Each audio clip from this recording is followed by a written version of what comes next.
All right, let's talk about charisma, but not the fake, over-the-top kind. We're gonna walk through a realistic 30-day blueprint for building real, controlled charisma. And the best part? You don't have to fake a single thing. Okay, first things first, let's just blow up some myths, right? So many people think charisma means being the loudest person in the room, the one who's always the center of attention. But that's just not it. And no, it's definitely not about being the funniest either. That's being a comedian. It's performance, and that's totally different from genuine connection.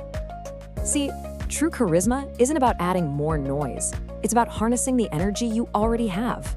Think of it like a quiet strength. And here's the kicker. It's something you can absolutely build. And that right there, that's the most important mindset shift we need to make. We have to stop seeing charisma as some magical trait people are born with and start seeing it for what it really is, a skill. And this is where it really clicks. The myth is that you need all this hype and motivation to be charismatic. But the truth, it's a skill, just like learning to play an instrument. It doesn't require hype, it requires a plan and some practice. So this entire plan is built on 3 core pillars.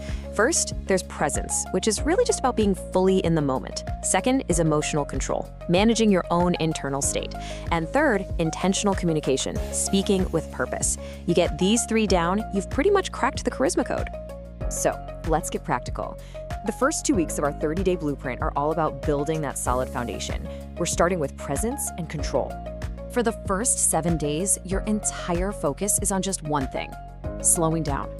We rush everything, right? Our words, our movements, our reactions. The very first step to building presence is to just reclaim your pace. For example, that half-second pause before you speak, it might feel like an eternity to you, but to other people, it just signals that you're calm and in control. Same goes for steady eye contact and just not fidgeting. It's about moving deliberately. Charisma really begins with stillness. Okay, let's move into week 2 and see how this all builds. Now that we've got a slower pace down, we can focus on managing our internal energy, especially when we're under pressure. And the key here is the huge difference between reacting and responding. A reaction is instant, it's emotional, and it projects low authority. A response, on the other hand, is considered. It's calm and it projects high authority. You see, charismatic people don't just react, they choose to respond. So how do you practice this? 2 simple rules. When you feel triggered by something, maybe a disagreement, consciously lower your voice instead of raising it. And 2, aim to speak just about 10% slower than you normally would. Not robotic, just controlled. Confidence isn't loud, it's steady. All right, we've got a solid foundation of presence and control. Now we can move into the final 2 weeks, which is all about applying these skills to our actual conversations. In week 3, our focus shifts to communication.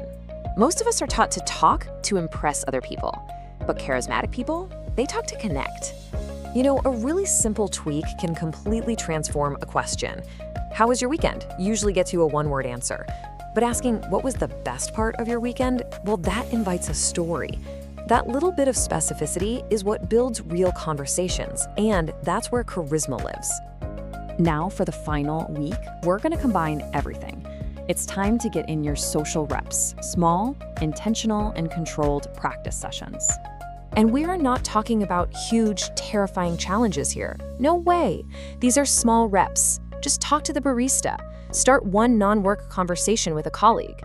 In each of these small interactions, you can practice all the core skills: the eye contact, the calm pace, and just listening more than you speak. So after 30 days of this, what's the actual result? Well, it's not about becoming a completely different person. It's about becoming a more grounded version of yourself. This is the real goal. Fake confidence is usually just an attempt to cover up nervous energy with loudness, but real charisma, that's the absence of nervous energy. It isn't a performance, it's just being calm, present, and in control. Ultimately, that's what this process builds. Not a louder personality, but a stronger presence. So the blueprint is here. It's simple, it's structured, and it's totally realistic. The only question